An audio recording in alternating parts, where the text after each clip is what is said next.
I grew up in the Boston area. I went to Holy Cross.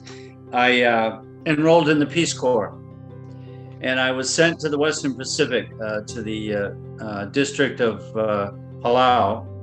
And there, this is a very hokey story. There, a village teacher meets a village nurse, and I married this beautiful Palauan lady who inspired me for the rest of my life. My wife and the Palauan family that I lived with, they were inspirational. So I didn't think I could do pre-med, and I think my experience in the Peace Corps strengthened me. So I said, oh, I better try this or else I'll regret it for the rest of my life. I returned back to the Boston area. I went to Boston University at night, took pre-med. Had to work to support my family. And a miracle of all miracles, I was accepted to the University of Hawaii, the John A. Burns School of Medicine. When I got to the medical school, one of the deans, after talking to me, knew that I was a financial disaster.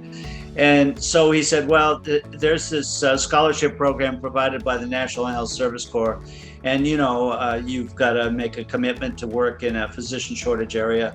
And, I knew that the NHSC was trying to develop programs in the Western Pacific and in the U.S. Associated Pacific Islands and Guam in the area. So this was perfect for me. With good luck, I'd be, allowed to practice in the physician shortage areas in the Western Pacific. And so that's exactly what happened. And in the second year, I received a notification that I had been accepted as a National Health Service Corps scholar. Not only paid my tuition, but also with a stipend. And I was given 1 year retroactive from my first year, which I hadn't included in the scholarship. So that was just incredible. I could buy my wife a washing machine, and life was good. When I finished medical school, then it came time for me to be assigned to the U.S. Public Health Service, National Health Service Corps. And so we went to Guam. There's a very large Palauan community living in Guam. So right away, I was connected. It wasn't like we were isolated or anything like that.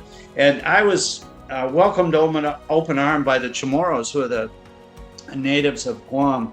50 years on, when I think about the opportunity that I had with the National Health Service Corps, I just look at these other opportunities, the doors that open. I don't think that would have happened unless, one, I went to medical school, and two, I think National Health Service Corps scholarship and opportunities and my experience on Guam, that was very transformative for me.